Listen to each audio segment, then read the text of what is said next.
session of this webinar over the weekend in our YouTube as well as openmentor.net site. My name is Nagarajan. I am one of the mentors for the openmentor.net portal. I represent Softsmith Infotech. Okay, let us get down to the business. Productivity improvements in testing. This is the agenda that we are going to see today. The simple tricks, parallel tests, system testers in unit testing. There will be a demo of performance testing. There will be a demo of performance engineering, so you can understand what we are talking about. And there will be a standard database testing checklist I will be talking about. Let me go to the next slide. The usual problems. Why do we need the productivity of the testers to go up? Everywhere, if you see, the development timelines slip. It's a big problem. They slip, but the target dates never slip. If October 17th is the release date, that does not move. So who is getting squeezed? The testing team. So testing time is compromised, which is bad. So effectively, you are given some time, promised of some time, but that is chopped off. You get a reduced time frame, but still you have the work to do. Work doesn't reduce, target dates do not slip, but the time you get, it slips. Then changes from the development team are not communicated. Honestly, I want you to ask, how many of you are getting a proper release notes from the development team? If you do not get, please raise the hands. If you do not get, this is what changed. Wow, almost every hand is raising. That means every development team is the same. They never change. That's a big problem. So you need to figure out what is changed. That's a big trouble. Then this is another big issue. Irrespective of whatever you shout, you tom-tom, you publish as a severe, high severity bug, the product is released. It is delivered to the customer. Whatever bugs that you are raising, customer is also raising the same problem. It brings down your morale. It's actually a kind of disrespect you may feel at some point of time. And another big issue, testing team reports the same PM to whom the development team reports. So that person needs to balance the dev team as well as the testing team. The biggest trouble is quality versus delivery date. Should I meet the delivery date or should I meet the quality? If I want to meet the quality, I need more time. I slip. But if I don't slip, I miss the quality. That's always a dilemma of those project managers. Then, if you ask for a tool to get the productivity up, no, this is tools are costly, that we don't get it. Use Excel sheets, emails, that should be fine.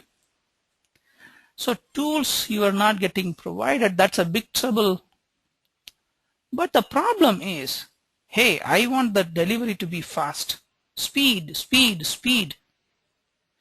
If you don't test very fast, if you don't bring the issues quickly, that will be a big problem. So what can we do?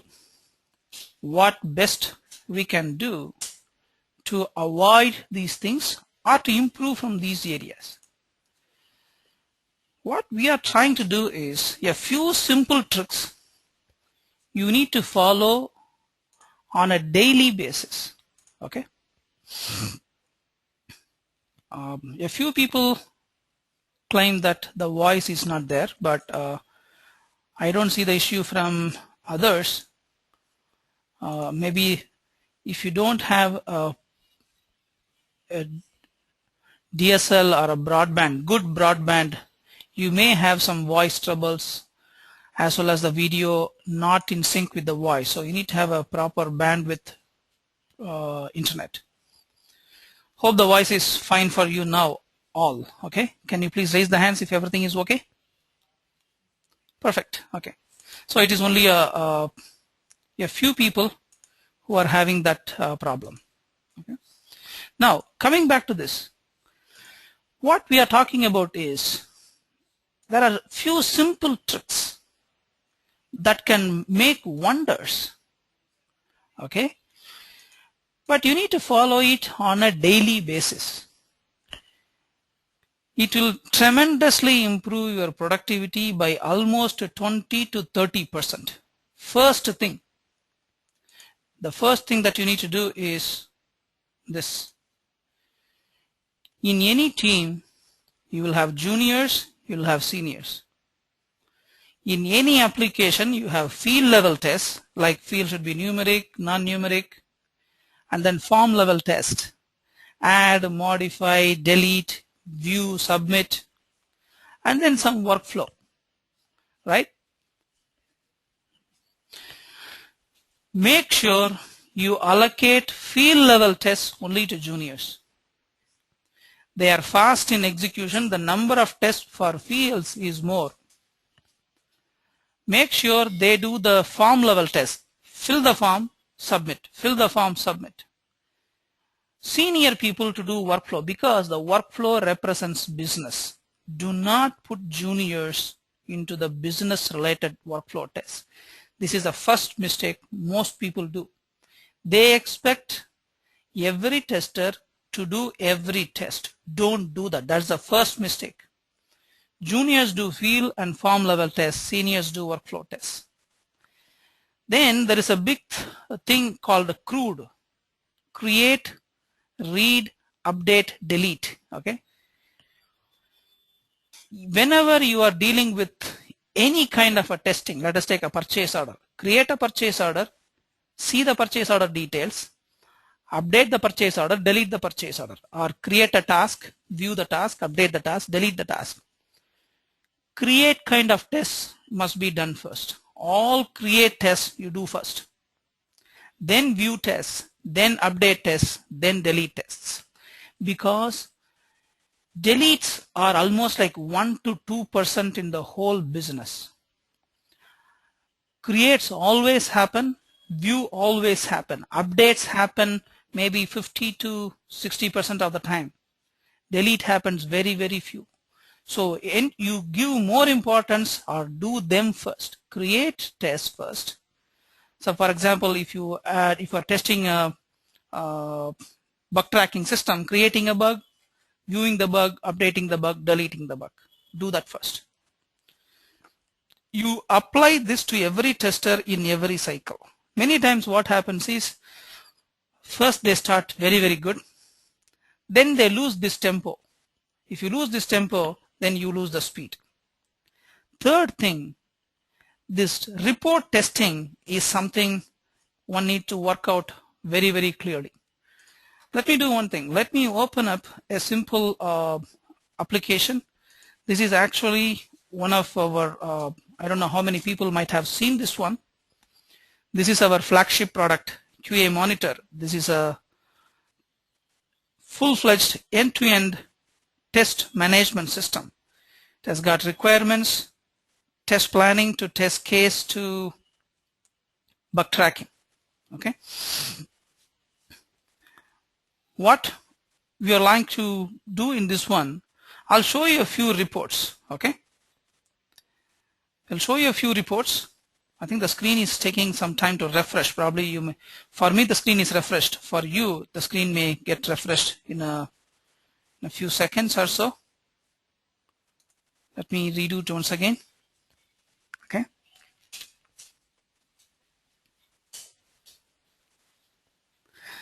Okay. Now I'm going to log in. Let me show you one particular report. The testing of the reports is very, very important. This is a bug tracking system, okay? And it also has got a lot of features like requirements, test plan, tests and issues, and Kanban cards. For example, I have got tasks, okay? There is a task. Under the tasks, you have got multiple details. I want to run a particular reports. This is one of the most time consuming item in every enterprise application or ERP applications. The problem is you need to have lot of records to generate reports. But every time if you start spending in terms of say 1 hour to populate the data and then to generate the report, this is a problem. So you look at this. I have created X number of tasks over here and it has got the status whether it is completed or work in progress. It has got a hierarchy also and it has got a planned effort and actual effort also. Now let me go to the report section. In the report section I want to generate a simple report. Show me the reports for planned versus actual task variance report. Look at this. If you see the number of reports, in tasks alone we have got about 20 reports, in requirements 2 reports. So many reports, text reports are available. But the problem is, look at this, in issues alone I have got almost 20 reports. I generate this task variance report and it is showing some information here. But whether this information is correct or not, how do you validate? That's what the testing should be doing, right? But to get 20 tasks entered into the system and then generate the report and then validate the data, that's the biggest pain you will have. So instead what we are doing is across all the companies what we are advising is this part. Whenever you are testing the reports, because reports are the ones which are seen by management and end customers are extremely interested in getting the reports. So make sure you have at least 500 predefined records. Use SQL scripts for each report so that whenever you want to test the report, you have data already with you. Don't start entering the data fresh from the system. It will be very difficult. And another thing, positive test first, negative test next. The reason is both are important. Both are supposed to be executed, then only you can release. But within that, first thing is the product must do what it is supposed to do. Those are positive tests. The product should prevent people from doing wrong things. That is negative tests. So first ensure product does what it is intended for. Then test whether the product prevents, right? It will help you to make sure at least whether the core features are covered within the quickest span of time. And another major thing is testers get bored when they're repeatedly testing. Assume that the tester John comes. Hey John, test these 500 test cases. Round 1. 2 days are gone. John comes. Hey John, build 2 is ready for you. Can you please do the same thing? Fine. 2 days are gone. Again John comes. Hey John, build 3 is ready. Please do the same test. It's a problem. It's a big problem, right? It's a very big problem because it's boredom. So when you are having multiple modules, for example, in this QA monitor, if you have dashboards, requirements, test plan, tester A testing requirements in round 1, that person can be shifted to test the test plan part of it. Tester who is doing the Kanban cards can do the dashboard testing in the next round. So keep switching the testers from one round to another so that they don't get bored. There is a question some people have raised, how much of positive and negative test case that we need to do. There is actually no limit. But the thing is, the minimal limit we can do. Every requirement must have 1 positive test and 1 negative test. That's fundamental. Minimum. So if I have 100 requirements, I know I should do 100 positive tests and I should do 100 negative tests. If I go below that, that's a problem. That means I am not covering. But Above 100, it depends upon the business scenario. There is another question that came in terms of the SQL part, this point.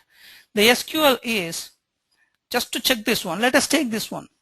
I have created a graph, right? In the graph it says issue chart based on status. 9 issues are in new status. 7 issues are in open status. To check whether, right, whether this dashboard, this chart is correct, first someone should insert 9 records, then someone should insert 7 records, move them into open status. It will take time. Instead, you have insert statements as part of SQL script or automated test scripts, right? This is the thing, right? In case if you have those things ready, then it's better that you populate the data, right? Now, there is a contention from one of the people, rotation of testers may increase the time. Yes, it will increase the time, but the boredom will not be there. What happens is after 3 to 4 rounds of testing, the entire team becomes weak. Whereas if you give a slightest boost across the rounds, if you look at the overall, if you are testing 10 rounds or 15 rounds, the speed in the 15th round will also be better than what it was before. Otherwise, if you keep the same testers for the same test for all the 15 rounds, the morale of the tester goes down. That's one area. It's good going. I'm very happy that I'm getting feedback from the people.